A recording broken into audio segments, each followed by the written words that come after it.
There are some cool tricks you can do to erode terrains, and a couple of different techniques I want to show you, but mostly coming from the same overall process. Now, I just have the terrain editor open with the standard terrain being edited. Go ahead and just reset the current terrain, add another mountain from the presets, and you can go through, of course, and have it auto-generated terrain. This is probably going to look a lot different than the terrains that are being generated by the defaults. If you go to Options and you take a look, I do have my altitude distribution and the filter is slightly modified. So if you did want to have something a little lower, and I'm just going to do this with the noise distribution, edit the filter, and you can double click to add in new points, switch over to the curve mode, and then you can just slightly bring down the control handles. So I'm just going to cancel this because I don't want to modify it, and hit the X to cancel this out. Any changes you make within the fractal terrain options are going to remain when you close Vue, and all of your terrains that are generated when you're adding in any standard terrains will be based from these values you set.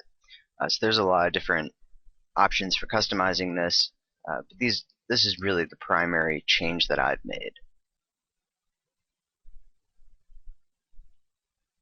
So we are going to switch over to the Effects tab now, and we can start applying a couple of different erosions.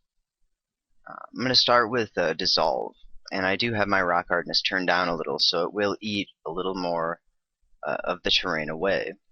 It's going to smooth it out. Overall, at first, we'll be able to bring back the detail pretty easily, though. So if we use the Alluvium, what this will allow us to do is fill in any of these cracks that are part of the dissolve that are going to be too sharp underneath the terrain, especially if you're going to be doing any 3D sculpting after you use these erosion effects, because you do want to fill them in. So using the Alluvium will kind of fill those in a little bit. But now I have just a little bit of that added. We'll go ahead and increase the rock hardness, dissolve a little bit more, apply the Alluvium, and up the top we do have the ability to invert. Now when I hover over it, it says press I for interactive invert. That is no longer available within Vue 8 because I is now tied to the inflate tool. So that keyboard shortcut doesn't actually work for that hover command. But what we can do is go ahead and invert, and now we can see a really interesting looking terrain already.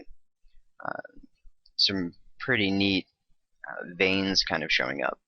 But once we've inverted the terrain and we go back, we can start applying the additional erosion effects again to kind of cut away in between.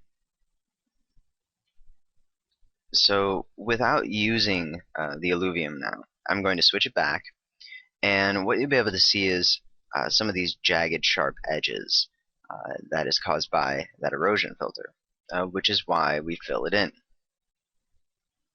Because otherwise it's just going to be too many render problems with it. Of course, when you go back on the other side and dissolve it, it does tend to get rid of it. But very harsh cracks that really don't want to disappear by normal means, you can fill them in. But this is kind of a neat process, going back and forth between the invert function, applying these different erosion effects, inverting it back, and applying more effects. Because you can get more natural looking terrain. In this case, we have some sharp edges that need to be taken care of. They'll be pretty easily filled in after a few more effects are applied. But the way erosion will work, and this would be more of a water type erosion, where we would have a peak, and then from that center, the water would flow down, and then from there it would split once again and continue onward.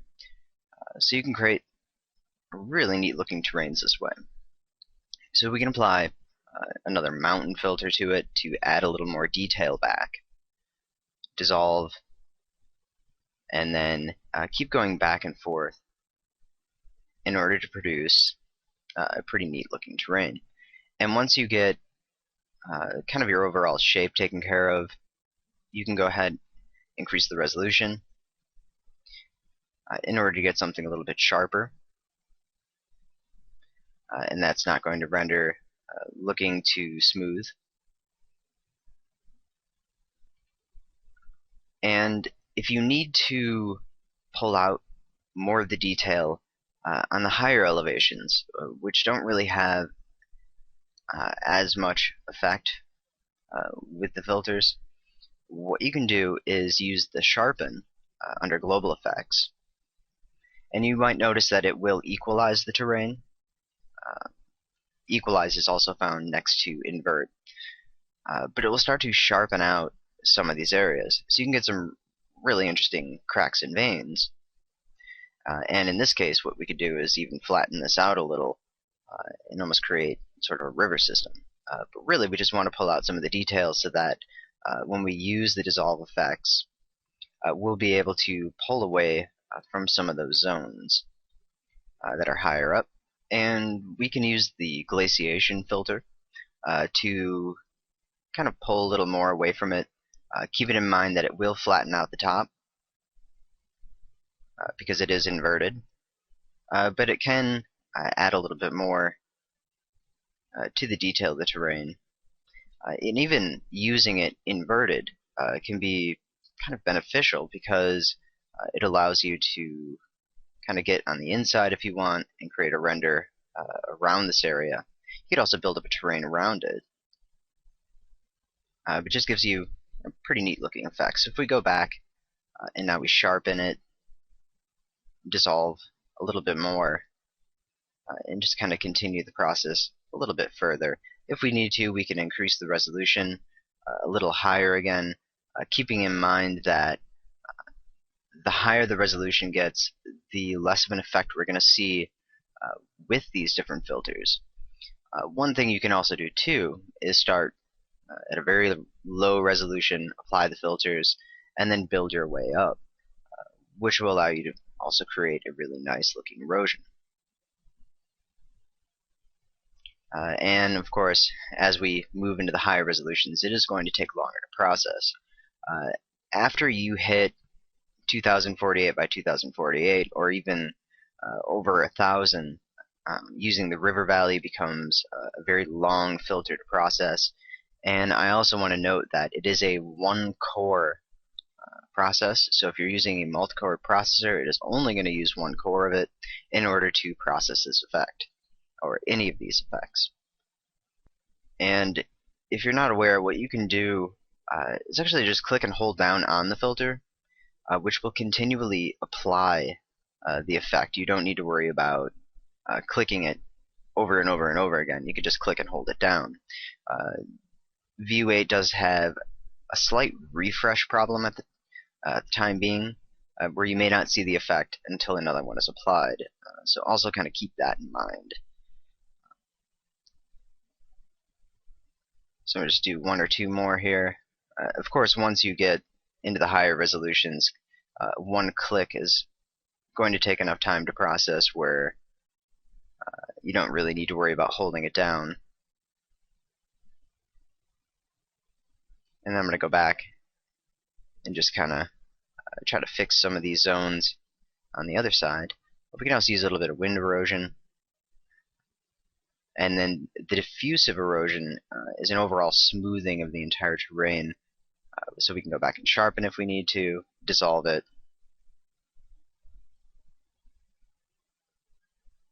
And let's just take a look at how this is going to turn out with the inverted version.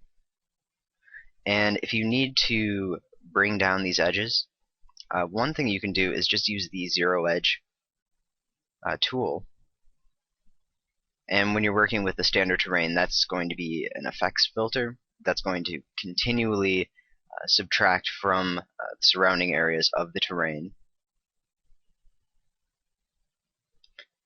With a procedural terrain, it's kind of a fixed filter that just stays on or off. So I'm going to undo that for now, and we can take a look at just the way it is.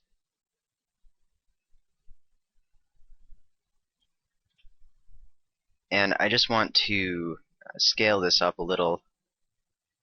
We can move it slightly above the ground plane.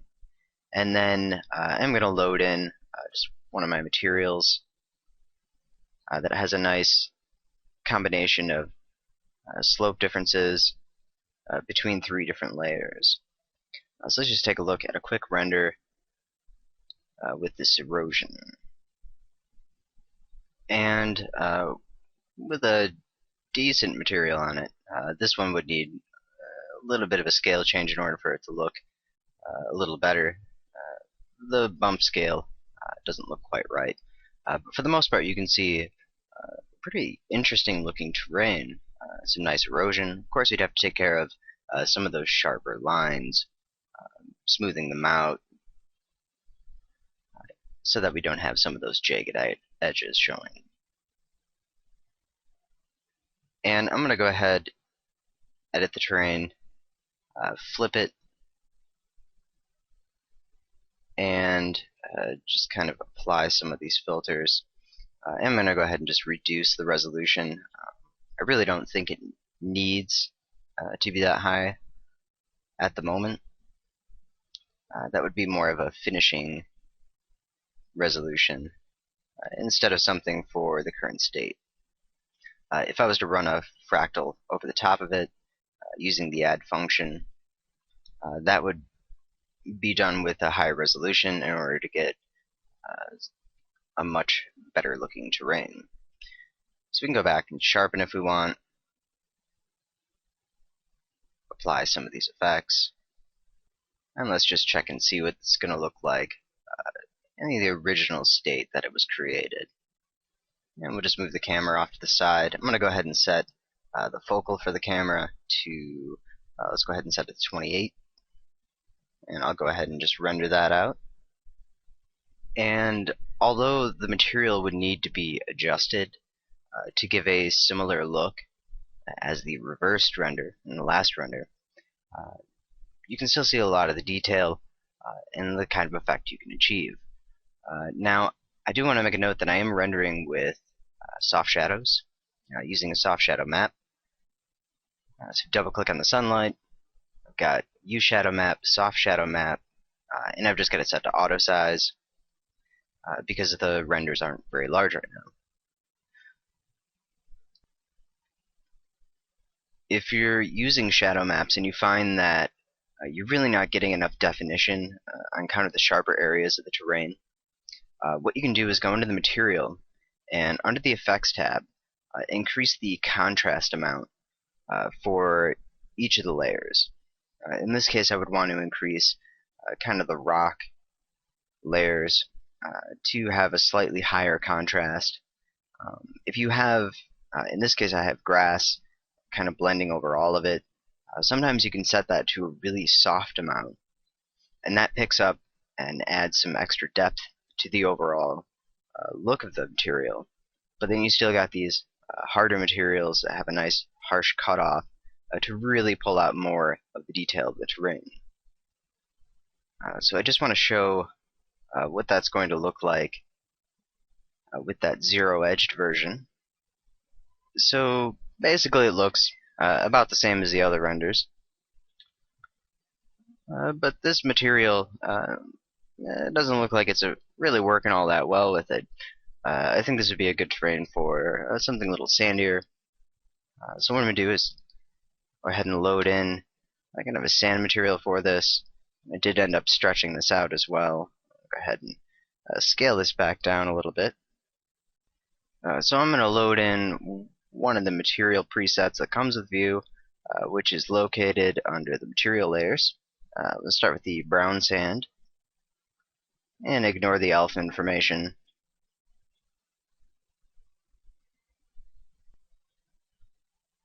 I'm also going to double click on the sunlight and turn off the shadow maps because I think that overall this will look better with some harder ray trace shadows. And I did have a small amount of softness. I'll go ahead and turn that off. Otherwise the render will be very grainy and not look nearly as good. And with the current atmosphere I have, the terrain's going to render a little too blue. So I am going to just load in the default Vue atmosphere and make sure that the aerial perspective is set to 1 or slightly lower, just so we can really see the color of this. And without a mixing material or another material layer, this is really rather bland looking. It doesn't look very great. But overall, you get a good idea of how the terrain looks. I'm going to open back up the terrain editor and take a look at some other things we can do to improve this and also remove some of those veins that are showing if you want to get rid of them. Now, one nice thing about Vue 8 is the ability to view the terrain in its actual scale within the scene. So if I just close this out really quick, I'm going to go ahead and lift this up. And this is going to really allow me to see where problem areas are and what really needs to be fixed.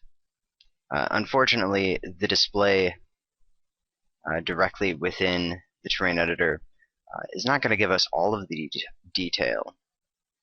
And once we start sculpting, if we're going to be using a 3D modifying mesh, then we're not really going to see any of this detail. Let's go ahead and what we can do are a couple of different things.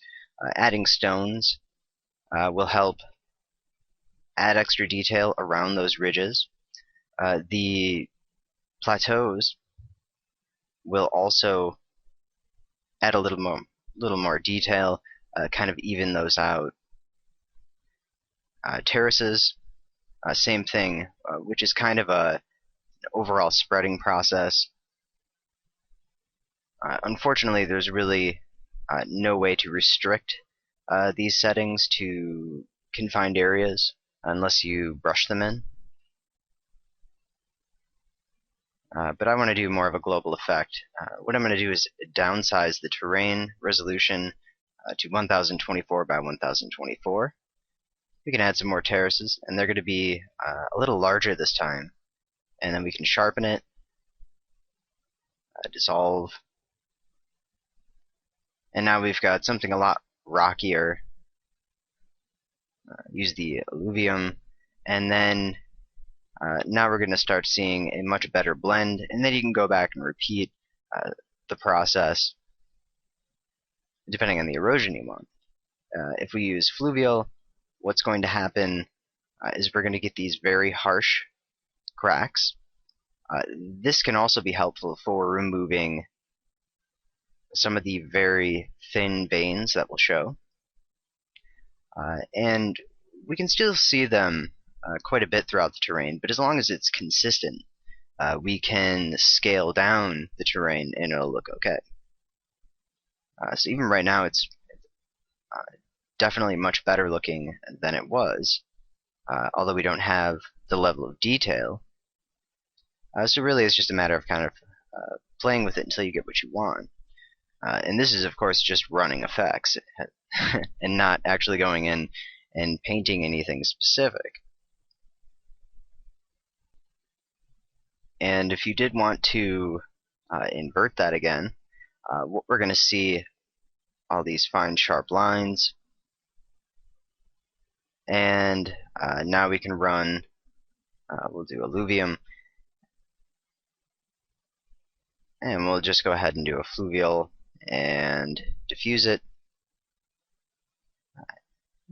and we'll just add a few more reverse and then repeat the process. And of course, once we do that, we get these spikes back. So it is kind of a process going back and forth if you're going to be using this technique. It does prove helpful to gain some extra detail in areas dependent on existing elevation, rather than just running a fractal over the entire terrain where things just don't match up correctly. If we use these stairs, we can create really nice cutaway, more layered rock, and then once we run any additional filters, it will remove that. So it's just kind of a process, but you can end up with some really neat terrains this way as an initial starting point. So even if you didn't want those harsh veins, getting to this stage could be more difficult without the ability to invert. I do want to note that if you are sculpting, the invert will not invert the sculpt or the 3D geometry, just the height elevation that we're seeing. And if you are using a procedural, we'll just go ahead and convert this over really quick. All it will do is reverse this filter. If we invert it, you can see the filter just swaps. And right now there's no altitude production from any fractals, so we just have the painted geometry. So go back, bring that back to a standard terrain.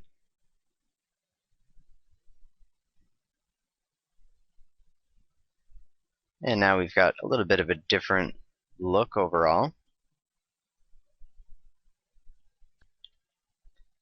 And I've just gone ahead and put one of my custom materials on this. Although the scale is a little too small, the details should really be much larger.